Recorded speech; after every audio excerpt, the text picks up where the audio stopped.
Hey, good morning, everybody. It's early morning to LALATE. So exciting. Big news about your stimulus. Big changes for stimulus. Really exciting. Election night. Big changes. Members of Congress coming and going. Big changes now as well. Just so exciting. And then there's her hairstyle. The Temple Doom's hairstyle. Well, can't hope for a lot of changes there.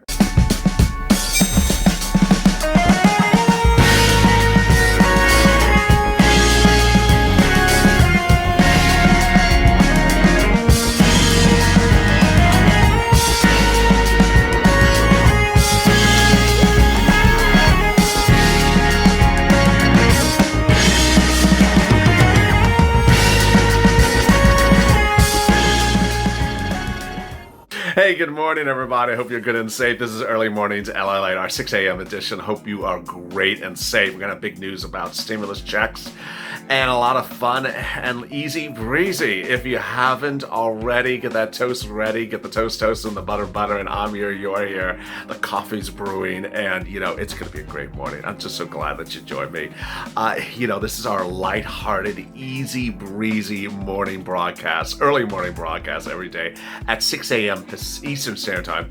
The continuation is 30 minutes from now at 6:30 a.m. Eastern Standard Time at the bottom of the hour. So I hope you join me for that as well. Continuation. If you've not already subscribed, go to the Fun channel, subscribe, because we're going to have a great day. I'm going to be swapping up the programming schedules. Just seems some changes today and tomorrow. So it's all going to be fun. I don't want you to miss a video. Lord, no, absolutely not. So make sure you subscribe and hit that alert at the Fun channel. Also, make sure you like this video. We were ranking worldwide #1 on Early Mornings LA yesterday, so let's do it again. Really exciting. And if you are new to Early Mornings LA, well, welcome, because this, darling, is an instant premiere. It sounds like, that. It sounds like the thing you get at the free surf department. Instant premiere comes with butter on the side. It's just, Instant premiere means that if you're watching at 6 a.m. Eastern Standard Time, it's debuting right now, and there's a super chat to the right. A super chat and a live chat allows you to chat with your Purple Power buddies on the right side, or it's my right, your left, and it's absolutely incredible. Throughout the video, you can follow along, chat, super chat, interact with your friends, plan your coup d'etat, your crouton d'etat, and any other d'etat you want to do, d'etat.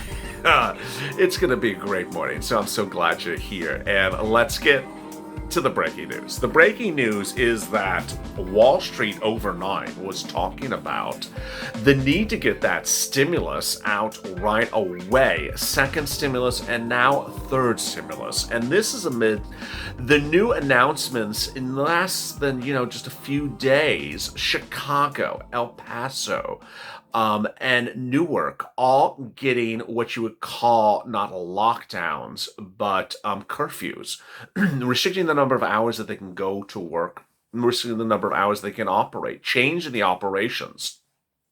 It's been so quick. It's been really so quick. And now they're saying, hey, get this stimulus going. Someone dropped a really good comment in one of the videos yesterday. Said, well, I thought Wall Street only is arguing for stimulus when Wall Street trades down. No, that's a really great question. So Wall Street all yesterday and on Sunday as well in the pre-market trading and statements were saying we need to push for stimulus, and we're going to push for stimulus. And all day yesterday, all day Monday, every analyst that was on air said that Wall Street is betting that stimulus is going to get passed right away and very big. Now, this is incredible, great news. In fact, the totality of the remarks, I'm going to get to one of them in a second, all say that stimulus is absolutely coming. I mean, it absolutely, with a certainty, is coming. So if you're one of those people that sees someone in the comments that says, never, ever, ever, ever, ever, ever, ever, it's just like, you've used the word ever too many times, dude. Yeah, that's sort of like the same hairstyle she's using. It's just time to choose a new word. A stimulus is coming. The question is how soon and how robust. And so Wall Street's pushing for big stimulus. $1,200 stimulus checks? No. Bigger stimulus than that. $500 for children? No. $1,000 for adult dependents? No. Multiple stimulus checks? Oh, hell, darling, yes. FPUC retroactive? Yes. EIDL grants? Yes. FPUC, hazard pay grants? I better be. And then there's those other things. There's a lot of stuff in that second stimulus package that gives you a lot of grants. Let me go over some of those grants right now. There is a grant for rent. There's a grant for food. There's a grant for EIDL. There's a CDC grant for frontline workers. There's a Lifeline grant for small business or business owners, $50,000. Yes. You see how many grants there are in there. And so if you're tuning in and you're on SSDI, SSI, Social Security, Railroad benefits, and you say, well, I don't work, so I don't qualify for all those things. No. You qualify for the rent, and you may qualify for the rent, and you may qualify for the food. Most of these grants are dependent upon numbers. They're not dependent upon you. The rare occurrences are grants that are business related, where they say, EIDL, you have to have a business. But most of them are dependent upon income levels. So rent and food income levels, and frontline workers tied to income levels. Those type of things are a lot of stuff that to be really excited about. And that's what Wall Street said overnight. Wall Street Securities' Michael Schumacher said in a message to investors, buckle up. And then he appeared in an interview last night with CNBC's Trading Nation, said, when you think about the U.S. elections, COVID worsening, and all sort of news items coming into the next couple of weeks, it could be a very scary time. One thing we pointed to for a while at Wells Fargo's is the chance the election results are delayed. In that case, it's ultimately a risk off. So a lot of reasons to be concerned over the next 10 weeks to 10 days. Right now, we see the virus as the upper hand, but it's a very close call, and frankly, those things are intertwined. He predicts lawmakers, watch this, he predicts lawmakers will ultimately pass a virus aid package, stimulus package. And even if it comes later on, he believes that it yields higher results. In that case, what does it mean? More deficit spending, more treasury supply, probably more important risk on. All those things point to higher yields. What does he mean by higher yields, and how can you track this yourself?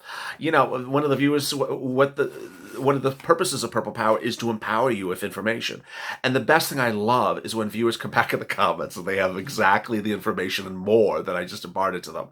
When he's referring to yields, is that if you are on any sort of, app or website and you're watching things that are unfolding in the stock market, you see Dow Jones, you see S&P or NASDAQ, look also for the bond yield. There's always a button that shows the bond yield. If the bond yields are up, that means the bond market believes Treasury is coming. Treasury stimulus is coming. What does that mean? Stimulus, when they're sending out stimulus, is done by debt. And debt is tied to the bond market. So if you see the bond market up 1 percentage point, 2 percentage point, that's really good news, because they've already said the bond market this week. Bond market of money said stimulus is coming. Bond market went up. Then it was flat. Now, I'm sure I'm going to get this comment, so let me answer this as well. If the bond market just goes down, does that mean we're not getting stimulus? No, it just means something else is happening. But the bond market now is trading in relationship to when and how big the stimulus is coming. So this is incredible, great news. Also, some people spoke overnight about another force to get you the stimulus. And that, of course, is the Federal Reserve. If you've been watching me over recent days, I've been telling you that Wall Street has been pushing for the Federal Reserve to step in to get you stimulus. Now, the Federal Reserve is sort of like a double whammy that really helps you here. The Federal Reserve has its own stimulus for us, not in the form of really checks, but stimulus for us, which is a little more complicated than this video can encompass. And also, they push Congress to do stimulus. The Federal Reserve, appears with Mnuchin, appears with senators to say, you need to get your stimulus out. What are you doing? Poop. That's basically what it does without that word at the end. And so this is what Bleakley Advisor Group Investment Chief Investment Officer, that's a long title, isn't it? Peter Balkover said that he believes that the central bank, the Federal Reserve, is going to step in. Now that the positive could be mitigated by where interest rates go, I expect them to go higher. I expect inflation to go higher, and I expect all these world central banks to have put the pedal to the metal because COVID are going to have to find a reason for the reasons, start reversing them, and now is the implications for the markets as well. What he is saying, let me translate that for you, is that price inflation is occurring. I asked you all day yesterday, how about milk? How about eggs? How much is paying for a gallon of milk? How much you paying for a dozen eggs?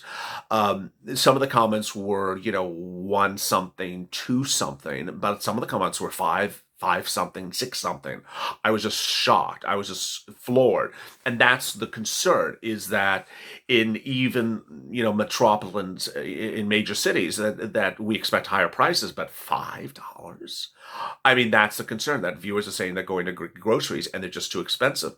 And if the economy's flat, well, Jerome Powell has to step in because he said he would not allow inflation to kick in, prices to go up, if there's no stimulus.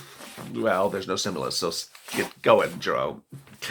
John Trainer, People's United Advisory's chief executive officer, these people have long names, long titles, said that the key issue that we want to see the people focusing on sales growth, and if those are impacted, then we need more relief. Well, yeah, sales growth. Yesterday, the retail sales numbers came in and they were good. This is talking about how many people are buying in stores, but they said, that was September, and it's not going to continue that way because cold weather temperatures are coming and lockdowns are ensuing. In Chicago, El Paso, Newark, Chicago, I think they have to close by 10. Certain businesses now essential. You can't do certain things. So this is the concern. And that is going to continue. What else? Well, Wall Street is really focusing on four major factors, but the two are the latest. The four major factors are election uncertainty, then contested election, then COVID-19 cases, and finally stimulus. And when I talk about COVID-19 cases, I'm basically talking about a lockdown, which is a double whammy. The first one, election uncertainty. Wall Street seems to have said on Monday that the risk involved with that is already embedded in the markets. So then they're focusing on really stimulus issues. They're focusing on lockdown. Are we going to get stimulus for lockdown? Where's that stimulus? And COVID cases, because ultimately COVID cases means more stimulus. Let me explain. If you have COVID, well, you can't go to work. If you have too many COVID cases, it means that businesses will be closed. If you have too many cases, then it means you need more enhanced unemployment benefits, and you need more assistance with getting rent and food and things like that. And when we talk about lockdowns, because I had this question yesterday, so let me make this very clear, because a lot of people don't know this. When you have a lockdown, they usually, 90% of the time, the people who issue the lockdown, the governor's city or the county, say, you know what, we will not turn off your utilities during the lockdown if you cannot pay them. And we will not allow any evictions during the lockdown. I mean, that's sort of ridiculous. And we also not allow any mortgage foreclosures during the lockdown. So please understand, if a lockdown comes, those things also come with it, which is really great news. But then comes the concern about stimulus for a lockdown. Well, the stimulus periods for lockdown have not been written. Yeah, I can't believe every time I say this. No one has had the mindset to even get a pen and paper and start writing a bill to cover you for a potential lockdown or even a continuation of the wave. I keep on calling it a lockdown stimulus or third stimulus. Let me make clear. There may not be a lockdown, but you still need third stimulus. Third stimulus is December, January, February, March, April. And at best, it's December, January, February if the virus vaccine and therapeutic are in wide supply by February, which even the best analysts don't say that's happening. So what's important to understand is that you need that stimulus to go out. Let me answer some of the incredible questions and comments from yesterday's video. And if I have some time, I'll go over some more stuff, or I'll leave it for the 6:30 a.m. broadcast. Lorenzo, it's interesting the American people cry for help, but when Congress steps in, they get a result. Kane, Congress spewing a lot of hot air, but the balloon isn't rising. Peggy, President Trump needs to do stimulus checks. Yes, the president can do executive orders today. He can do executive orders tomorrow. He can do it all the way up to the day after election. Pamela Voss, the government's being stingy with our money. We pay taxes. We care owned stimulus. Stop being so greedy and give us the money. Very well said. Jeremy Brands, if you're single, $1,200 is not enough. Rhino, the government is blind and deaf. They need to wake up. They do. I mean, that's an incredible, great comment. There was so much really focusing on this price inflation last night. Then even Jim Cramer on CNBC was talking about it. He was talking about stocks that may be impacted by this inflation and may be impacted by the lockdown. And he referred to Clorox, yeah, the bleach company. He said everyone's buying more Clorox when infections spike. Yes, they are. And I looked at a bottle of Clorox yesterday. It was like $6. How much do you pay for bleach? I mean, I generally buy the non-name brand bleach, and it's not a massive container, but when it's on sale, it's like at 99 cents at a non-unionized supermarket. So it's they can have cheaper prices. And when it's not on sale, it's like 120. But can you imagine $6 for Clorox bleach? How much do you pay for bleach? And then I always laugh about this one. You gotta have a good laugh in the morning. Jim Cramer thinks Estee Lauder is a good stock to buy. And he sees Estee Lauder keeps on going. Why? Because everyone's on the internet when you're on lockdown, so you have to look beautiful. If we're on lockdown, we have to look beautiful, darling, so we have to have our makeup ready. It's just okay. If you have questions and comments in today's video, drop them in the comments below. I might feature them in tomorrow's recording. Coming up at 6:30 a.m. Eastern Standard Time is a continuation of Early Mornings LA. I'll have more breaking news about what's going to be happening with stimulus today as well. As always, go to this part of this channel, subscribe because you don't want to miss a video. And you don't want to miss those Estee Lauder discounts either. And also like this video. See you at 6:30 a.m. Stay focused, stay positive, and stay with LA for more.